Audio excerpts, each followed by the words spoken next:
موزايك اف ام الإذاعة الأولى في تونس. Aslema, marhaba bikoum fi épisode spécial de Mosaïque Covers. Je suis très ravi d'accueillir avec moi directement de Paris, c'est Charlotte Cardin. Salut Charlotte. Bonjour, merci de me recevoir. Alors Charlotte, on va directement, on a une question très très importante ici, il y a un très grand débat à l'émission entre moi et l'animateur Midox. Est-ce que vous préférez la prononciation de votre nom Charlotte Cardin ou Charlotte Cardin? C'est Charlotte Cardin. Alors, je viens du Canada, je viens de Montréal. Alors, ma famille est francophone et c'est Cardin. C'est vraiment. En ce moment, je suis à Paris parce que je partage mon temps entre Montréal et Paris, mais j'ai un background francophone. Alors, ouais, c'est Charlotte Cardin. Alors, c'est un point à Midox, 0 pour moi. Ah, d'accord. Mais vous pouvez le prononcer comme vous voulez, ça me dérange pas. Merci beaucoup. Donc, démarrons directement avec vos débuts. Donc, Charlotte Cardin, à l'âge de 18 ans, est sur la scène de La Voix pour la toute première fois, donc dans les Blind Auditions, pour une performance phénoménale de You Know I'm No Good de Amy Winehouse, que vous aimez tant. Donc, arrivé à la finale, quel est l'impact de cette expérience sur votre carrière?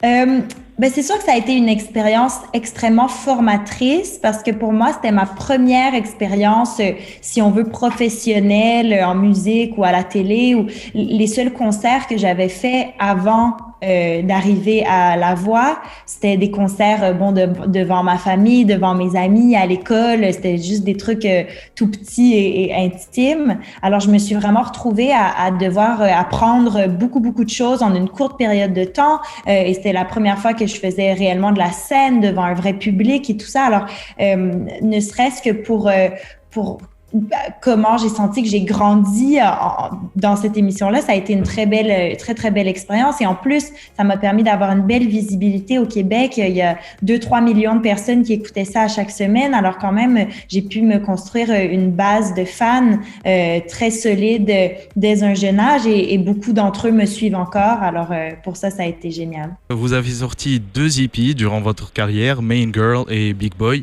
avec des grands succès comme Dirty Dirty qui est très donc connu en Tunisie, mais aussi le coup de cœur de Elton John, Main Girl. Est-ce que vous avez enfin trouvé votre style entre l'R&B, le pop et le jazz? Alors non, effectivement, je continue à me promener entre plein de styles différents. Moi, je suis très influencée par toutes sortes de musique. Alors moi, j'écoute beaucoup de jazz, j'écoute beaucoup de hip-hop. J'ai grandi en écoutant beaucoup de pop. Mon père est un grand fan de rock and roll. Alors vraiment, j'ai toujours été entourée de plein de sons différents. Et donc, je pense que je puise dans toutes ces inspirations-là pour la musique que je fais moi-même. Et mon album qui sort, mon premier album qui sort le 23 avril, je crois que vous allez voir que il y a effectivement beaucoup de styles qui ont été intégrés dans l'album. Et je pense que ce qui lie mes chansons entre elles, c'est que premièrement, je les écris, mais on s'assure que l'élément principal soit la voix et les paroles et que ce soit ça qui soit mis de l'avant.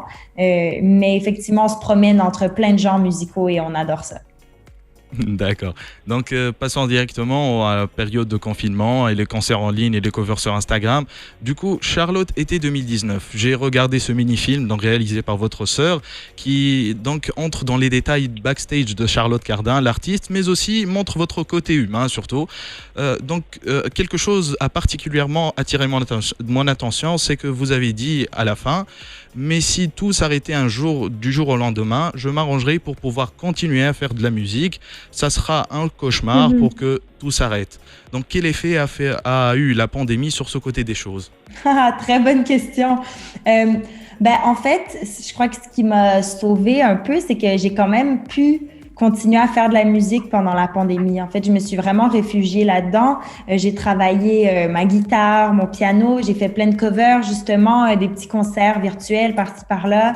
Et ça m'a vraiment permis de travailler quelque chose que j'avais peut-être négligé un peu dans les dernières années parce que quand on est en tournée, on a des concerts, on est en studio, on n'a pas nécessairement le temps de s'asseoir et d'apprendre nos gammes et des petits trucs que peut-être que j'avais effectivement négligés. Et donc ça m'a vraiment plu pendant la pandémie parce que j'ai pu profiter de ce temps-là pour faire quelque chose qui m'a fait grandir en tant que musicienne et ça c'est super agréable de sentir qu'on apprend quelque chose. En même temps, la scène me manque tellement, ça me manque tellement faire des concerts, voir mes fans, aller à la rencontre de mon public, partager ces moments-là. Mais au moins j'ai pu continuer à faire de la musique, bon évidemment en mode à la maison toute seule, mais au moins j'ai pu continuer à faire de la musique pendant le confinement.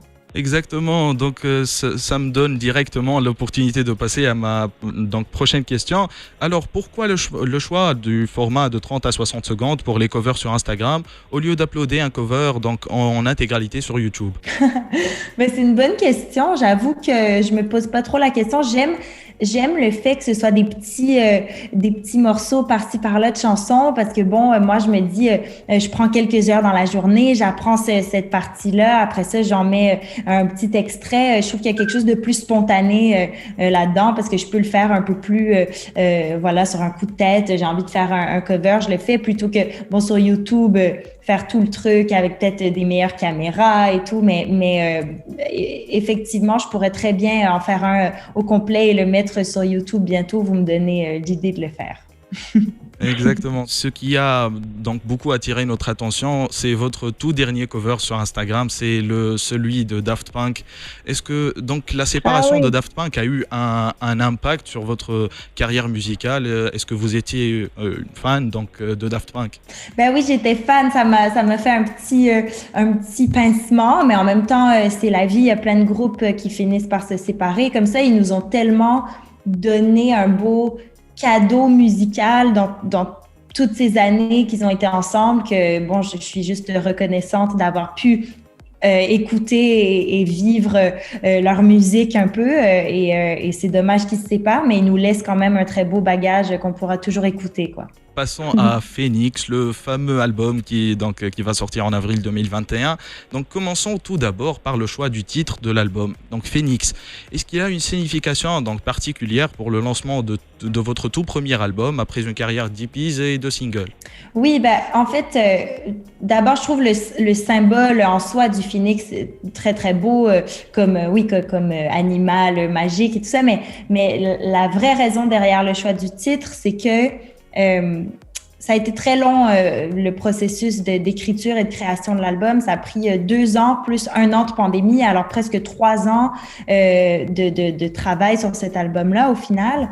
Et je sens que j'ai découvert beaucoup de choses sur moi à travers ce processus-là. J'ai foncé dans quelques murs, j'ai dû recommencer. J'ai travaillé super fort et j'ai remis plein de trucs en doute, remis plein de trucs en question. J'ai remis ma musique en question. J'ai écrit plein de chansons, je les ai toutes jetées, j'ai tout réécrit. Il y a vraiment eu beaucoup de remises en question et d'apprentissage pour moi dans cette création d'album.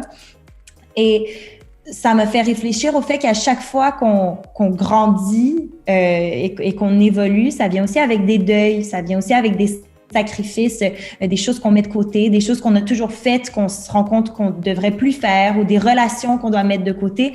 Et cette dualité entre le fait d'évoluer et cette peine de laisser des parties de soi de côté, pour moi, c'est ça le phénix. C'est un peu ce cycle entre l'évolution et la mort de certaines parties de nous en même temps. Et c'est pour ça que je voulais appeler l'album Phoenix. Voilà, c'est un très bon choix pour l'explication. Donc, un très long processus de 3 ans de préparation de l'album. Donc, jusque-là, on a découvert 3 titres de cet album. Donc, on a Passive Aggressive, Daddy et Meaningless. Un très grand succès pour Daddy comme number 1 à CBC Music Top 20. On a suivi vos stories sur Instagram. Donc, est-ce qu'il y aurait des titres en français donc, dans l'album qu'on va découvrir en avril 2021? Alors, sur l'album, il y a un titre en français et il y a 13 chansons sur l'album et il y a un titre en français sur l'album. Mais je compte en écrire plus en français dans les prochains temps. J'adore écrire dans les 2 langues et je vais continuer à écrire en français. D'accord. Donc, comme une dernière question sur la sortie de votre album Phoenix, c'était prévu pour le 9 avril, mais bon, ça a été reporté pour le 23. Est-ce qu'on peut savoir donc la vraie raison donc derrière ce décalage? Ben, en fait, la raison est très simple, c'est que avec la pandémie, avec tout ce qui se passe, c'est tellement difficile de prévoir. Et là, je devais venir faire de la promo en France et tout ça, et c'était difficile de voyager voyager, une question de visa. Vraiment, ça a été une question de logistique. Au final, on s'est dit, on va repousser de 2 semaines pour avoir le temps de venir faire de la promo en France avant que l'album sorte et de pouvoir revenir au Canada et faire mes 2 semaines de confinement avant de pouvoir sortir l'album. Alors, c'est vraiment une question de logistique et de pandémie mondiale, malheureusement. Mais c'est juste de 2 semaines qu'on a repoussé. Mosaïque FM.